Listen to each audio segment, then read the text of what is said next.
Bonjour, aujourd'hui je vous ai donné à faire dans votre livre l'exercice page 212, le numéro 77. Alors dans cet exercice, on vous donne un plan qui est muni d'un repère orthonormé OIJ.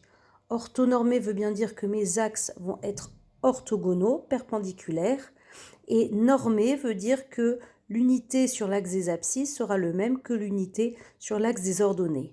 Donc j'ai bien tracé ici le repère O, vecteur I, vecteur J. Ensuite, on vous demande de considérer les points dont on vous donne les coordonnées.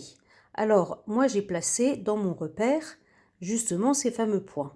Le point A qui a pour coordonnées 2, 1. 1, 2 en abscisse, 1 en ordonnée. Le point B qui a pour coordonnées moins 2, 3. Donc moins 1, moins 2 en abscisse et 3 en ordonnée. Donc je monte 2, 3. 1, 2, 3. De la même manière, je place le point C qui a pour coordonnées moins 1, moins 2 et le point D qui a pour coordonnées moins 3, moins 1. En première question, on vous demande si les vecteurs AC et BD sont collinéaires. Alors, pour cela, il faut que vous commenciez par calculer les coordonnées du vecteur AC. Donc, j'ai bien fait XC moins XA, ça me donne moins 3, YC moins YA, ce qui me donne aussi moins 3. Pour le vecteur BD, j'ai fait la même chose.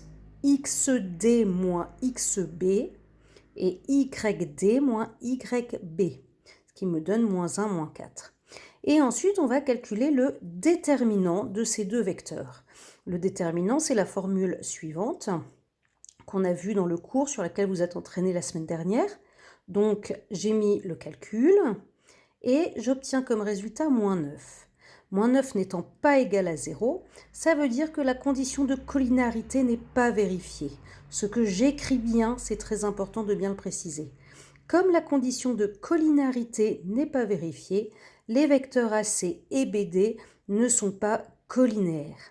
Alors sur la figure, effectivement, si vous tracez la droite AC et la droite BD, vous observez effectivement qu'elles ne sont pas parallèles, donc les vecteurs n'ont pas la même direction.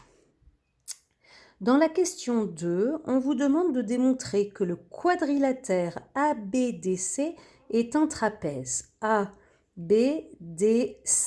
Alors je vous conseille de le tracer sur votre feuille. Et qu'est-ce qu'il nous reste à justifier? Eh bien, on sait que ces deux côtés-là ne sont pas parallèles. Du coup, ces deux-ci, ils doivent être parallèles pour pouvoir former un trapèze.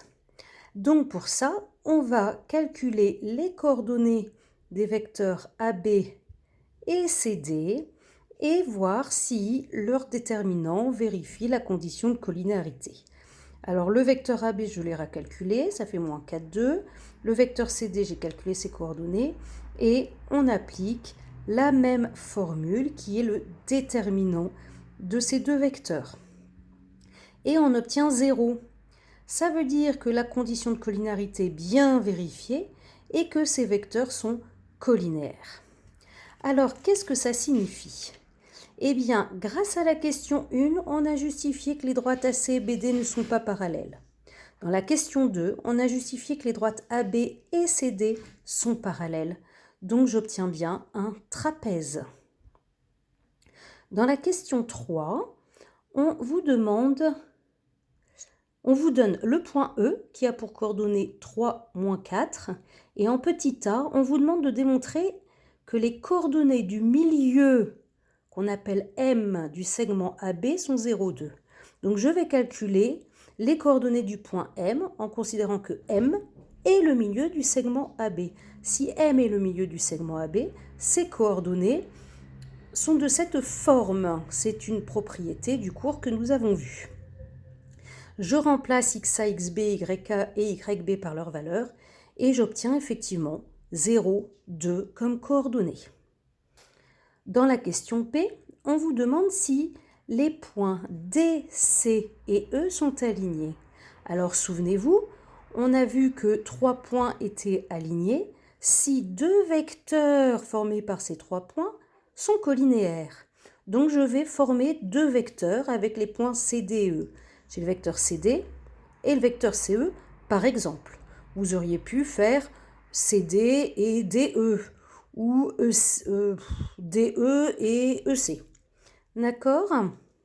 Moi j'ai choisi ces deux-là, donc j'ai calculé leurs coordonnées et je calcule à nouveau le déterminant. Et en le calculant, j'obtiens 0. Cela signifie donc que la condition de collinarité est vérifiée, donc que les vecteurs CD et CE sont bien collinéaires, et si les vecteurs CD et CE sont bien collinéaires, ça veut dire que les points C, D et E sont alignés.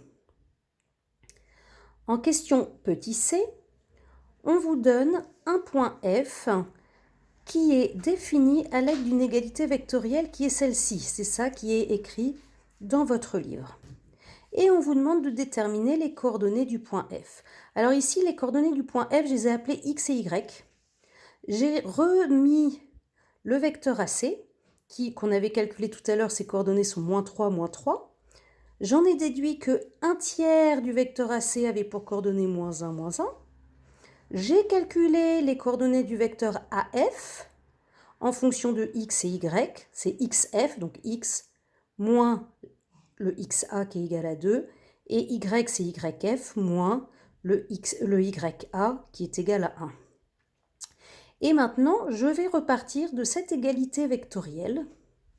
Et cette égalité vectorielle, elle est équivalente à un système de deux équations qui signifie quoi? Qui signifie que l'abscisse du vecteur AF, il est égal à l'abscisse de 1/3 de vecteur AC. C'est ce que j'ai écrit en première ligne.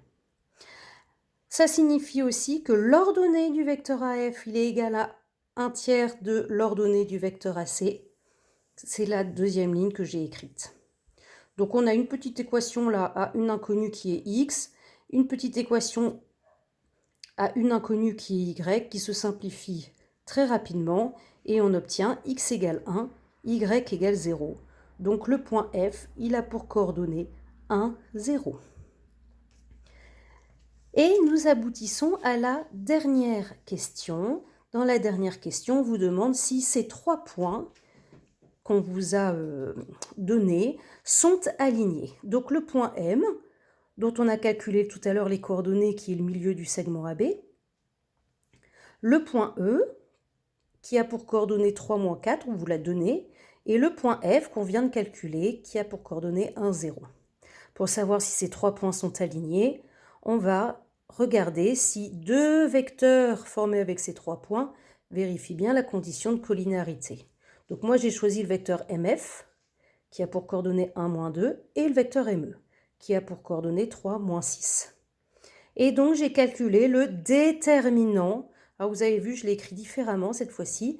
J'écris sous cette forme-là. On peut écrire soit la formule, soit ça. C'est le déterminant des vecteurs MF et ME. Et j'applique ma formule et j'obtiens 0.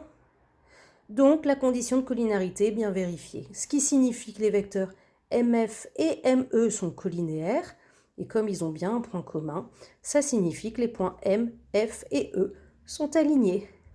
Voilà, j'espère que cette petite vidéo vous aura permis de bien comprendre cet exercice. À bientôt.